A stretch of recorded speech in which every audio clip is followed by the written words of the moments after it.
noches, profe. Vamos a presentar la volatilidad y análisis de sensibilidad. Bueno, como primer título está la volatilidad de los bonos y el riesgo. Como vimos en la exposición pasada, existe una relación entre tasa y precio. Bueno, las variaciones de la tasa de interés influyen, es la causa principal de las pérdidas o ganancias de los inversores. Por eso en la renta fija no está exenta de riesgo, digamos. También influyen otros factores como el tipo de cambio y la clasificación de las empresas o el país que emite el bono. Todos estos cambios hacen que los bonos no sean tan seguros como parece porque su valor puede variar bastante, produciendo alteraciones continuas e impredecibles en los precios. Es lo que denominamos volatilidad. Después tenemos el precio y la sensibilidad que tiene a la tasa de interés. ¿Sí? Como esto tenemos que el precio de un bono, de los bonos, siempre varían con la tasa de interés. Pero no todos los bonos van a reaccionar de la misma forma durante ese mismo cambio. Tenemos si la tasa sube o baja, el precio de cada bono se va a ajustar de diferente forma y esa variación depende siempre de características del bono, como tenemos como el riesgo, el rendimiento, la tasa cupón, el plazo de vencimiento, el rendimiento actual. ¿Sí? Y cada uno de estos factores lo que hace es influir en la volatilidad del bono y esa relación que existe entre el precio y la tasa de interés se la llama sensibilidad del precio de la tasa de interés. Bueno, ahora vamos a hablar sobre la clasificación y la sensibilidad precio-riesgo.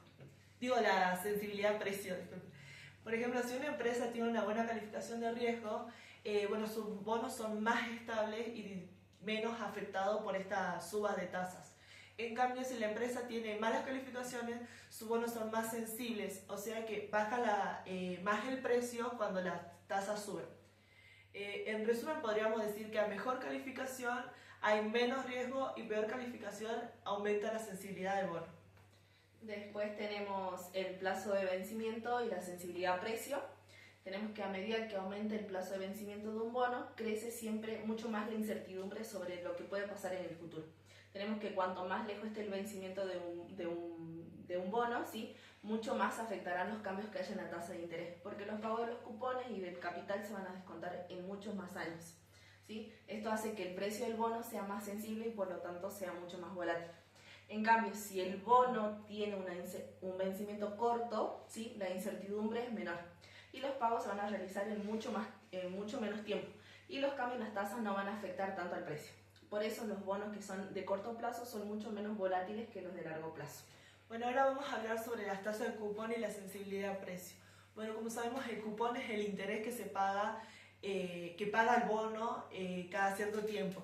Bueno, cuando el cupón es alto, el bono resiste mejor a estos cambios en las tasas, por lo que va devolviendo la plata antes, digamos. Y cuando el cupón es bajo o no paga nada, por ejemplo, el cupón cero, el cupón es mucho más inestable, ya que se cobra al final. En pocas palabras podríamos decir que entre más cupón, menos volatilidad, y entre menos cupón, más volatilidad. Lo podemos ver reflejado en los gráficos. En el primero representa el cupón cero, donde no paga ninguna cuota en periodos, no hay ningún cupón. Es la máxima volatilidad. Acá en el cupón bullet, paga cupones y por lo tanto va bajando la volatilidad. Y en este ya es la volatilidad aún menor porque los cupones suelen ser más altos, digamos. Después tenemos el rendimiento al vencimiento, ¿sí? La sensibilidad del precio.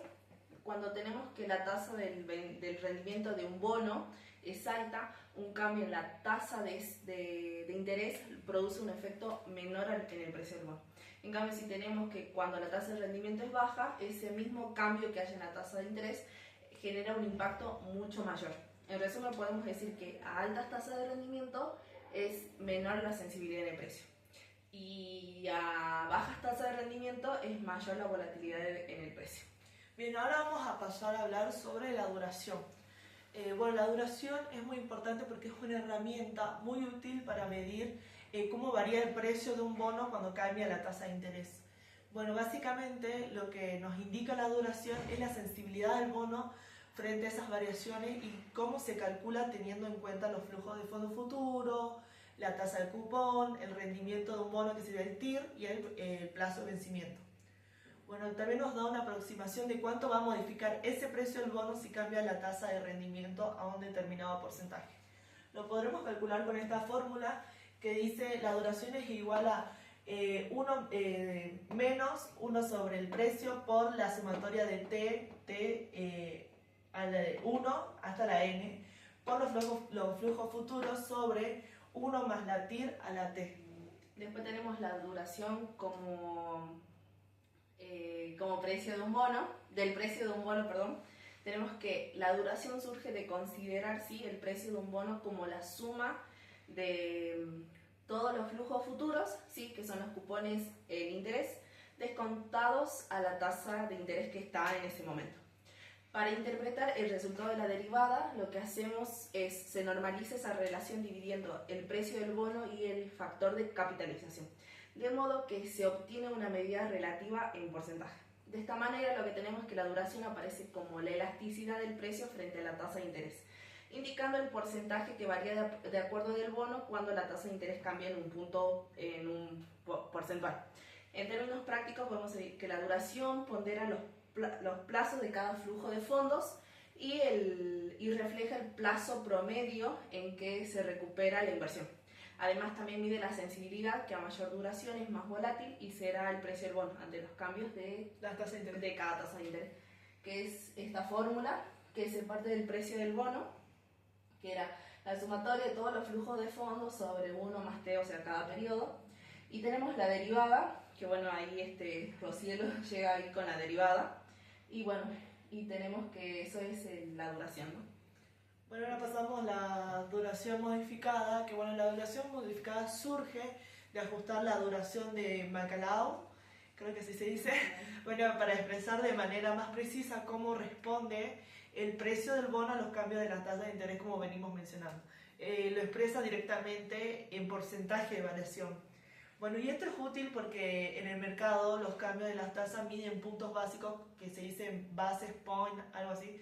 Y bueno, y la fórmula modificada nos permite estimar de manera rápida y práctica cuánto va a variar el precio de un bono ante los cambios, digamos. Bueno, esta duración funciona muy bien como aproximación siempre que los cambios de las tasas no sean demasiado bruscos, así que en contexto de baja volatilidad puede ofrecer resultados muy confiables, digamos. Después pasamos a la fórmula que dice que es dP sobre P igual a la duración modificada menos la duración modificada por la variación de la tasa en porcentaje, como veníamos diciendo. Después tenemos la duración como promedio ponderado de los pagos. Tenemos que la duración ¿sí? mide el tiempo promedio como es ponderado en el que el inversor va a recuperar su propia inversión de un bono, ¿sí? Pero ese promedio no es simple, sino que es ponderado por el valor actual de cada pago, porque no es lo mismo cobrar 100 pesos hoy que cobrar, por ejemplo, 100 pesos de aquí a 10 años o 20 años, ¿sí? Tenemos dos fórmulas, ¿sí? En este caso tenemos que la duración va a ser igual a la sumatoria de todos los n, ¿sí? Y lo que indica en el medio, ¿sí? Es la duración del bono, ¿sí? De los flujos. Bueno, una aproximación al cálculo de la duración. Bueno, como dijimos, la duración mide cómo cambia el precio de un bono cuando varía la tasa de interés. Bueno, y cómo esta relación entre el precio y la tasa no es lineal, por lo que se utiliza un concepto que es de elasticidad de arco promedio, que es una forma simplificada de calcular cómo varía ese precio ante los cambios pequeños de la tasa. Bueno, para eso se toma el precio del bono cuando la tasa sube y cuando la tasa baja, y con esos valores se obtiene una duración modificada aproximada mediante la fórmula sencilla, que es esta. La duración aproximada es precio negativo menos el precio positivo sobre 2 por el precio inicial por la variación de la tasa. Y bueno, también tenemos un gráfico del precio contra la tasa de interés donde vemos que la relación no es lineal sino que es curva. Acá vemos donde el eje vertical representa el precio y el eje horizontal las tasas de interés. Y vemos que acá en la curva convexa hay un arco. Bueno, el arco básicamente se podría decir que es la sensibilidad del bono, digamos. En síntesis, podríamos decir que la duración depende de 3 factores clave, como el plazo del bono, el tamaño de los cupones y la tasa de interés que está en el mercado, digamos, que está vigente. Después tenemos el promedio ponderado de vida. El promedio ponderado de vida, o sea, el PPPB, como se conoce, es una medida de volatilidad que cumple una función que es similar a la duración Macaulay, pero con una diferencia que es clara. El PPP lo que usa es directamente los valores nominales de cada flujo. Por lo tanto, el PPP no incorpora el valor temporal del dinero.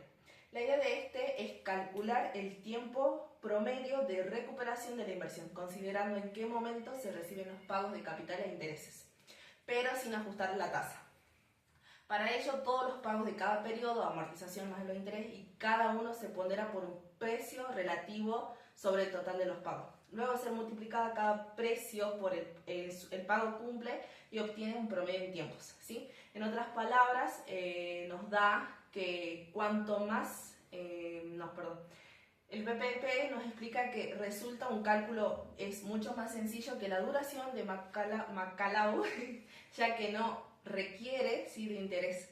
Sin embargo, lo que hace es justamente por no considerar el valor temporal del dinero, el PPP es mucho menos exacto y solo sirve como una aproximación rápida, ¿sí?, a la duración. Tenemos este que es igual a la sumatoria de todos los periodos, empezando por t igual a 1, del periodo, ¿sí?, del tiempo, de la amortización en ese periodo más los intereses en ese periodo sobre la sumatoria de todas las amortizaciones, ¿sí?, y de todos los intereses en ese periodo.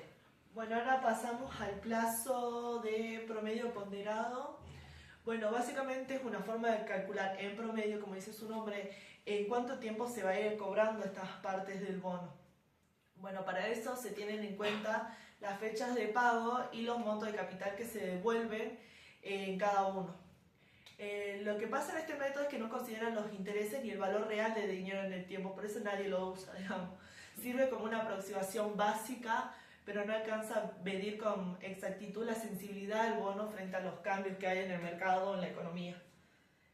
Para eso tenemos esta fórmula que dice PPP es igual a la sumatoria de t igual a 1 hasta n de t sobre la amortización en el momento t, y bueno, sobre la sumatoria de t igual a 1 hasta la amortización de momento t. Después, por último, tenemos la convexidad, ¿sí?, que la convexidad es una medida que complementa la duración en el análisis del precio de los bonos.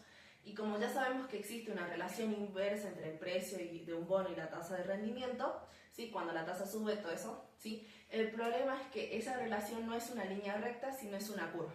La duración lo que hace es medir la sensibilidad del precio frente a los cambios en la tasa de interés, pero lo hace de una forma lineal, o sea, aproximada en una recta. Esto funciona bien, pero para cambios pequeños en la tasa, pero si el cambio es grande, esa aproximación se vuelve un poco imprecisa. Ahí es donde entra la convexidad, que mide la curvatura de esa relación precio-tasa y que dice que cuanto mayor es la convexidad, más curva es la relación. Lo que significa que la convexidad ajusta y mejora esa alineación del cambio en el precio del bono, cuando las tasas de interés varían especialmente, ¿sí?, ante cambios grandes. Este es el gráfico, ¿sí?, y tenemos que decir que en términos matemáticos, lo que hace la convexidad es que aparece cuando en lugar de usar solamente la primera derivada, que es la pendiente igual a la duración, usamos también la segunda derivada de la fórmula del precio del bono, ¿sí?, respecto de la tasa, ¿sí? Lo que nos hace es dar una aproximación mucho más precisa del cambio del precio. Por eso lo que hace esto es estimar el cambio del precio con una línea recta y corrige esa estimación considerando la curva real. En la práctica, ¿sí?, un bono con mucho mayor convexidad, ¿sí?, tendrá precios que reaccionan de manera más estable y más favorable frente a los cambios. Por eso los inversores prefieren elegir los bonos con alta convexidad, ¿sí? En resumen, lo que hace esta es medir la curvatura en relación en el precio del bono y la tasa de interés. Y sirve para mejorar la precisión y la duración y reflejar cómo cambia eso frente a las tasas de interés. Bueno, ahora vamos a hablar sobre la aproximación al cálculo de la convexidad, como dijo mi compañera. Bueno, cuando cambia la tasa de interés, el precio de un bono no varía de manera recta, como ella dijo, sino que se calcula sobre una curva, digamos. La duración ayuda a calcular esa variación, pero no llega a reflejar de todo esa curvatura. ahí aparece la convexidad, que la completa la información y hace que la información sea más precisa. Para calcular esta convexidad existe una forma aproximada que es más sencilla y bueno, da como que resultados más exactos parecidos a la realidad. Bueno, tenemos que la convexidad aproximada es igual al precio positivo más el precio menos 2 por el precio al inicio. Sobre el precio al inicio por la variación de la TIR al cuadrado. Y bueno, eso sería todo, profe. Agradecemos mucho su tiempo. Y bueno, también esto que nos dio la posibilidad de rendir este tema de manera a través de un video, ¿no? Así que nada, le agradecemos mucho y eso es todo. Que tenga Gracias. buen día.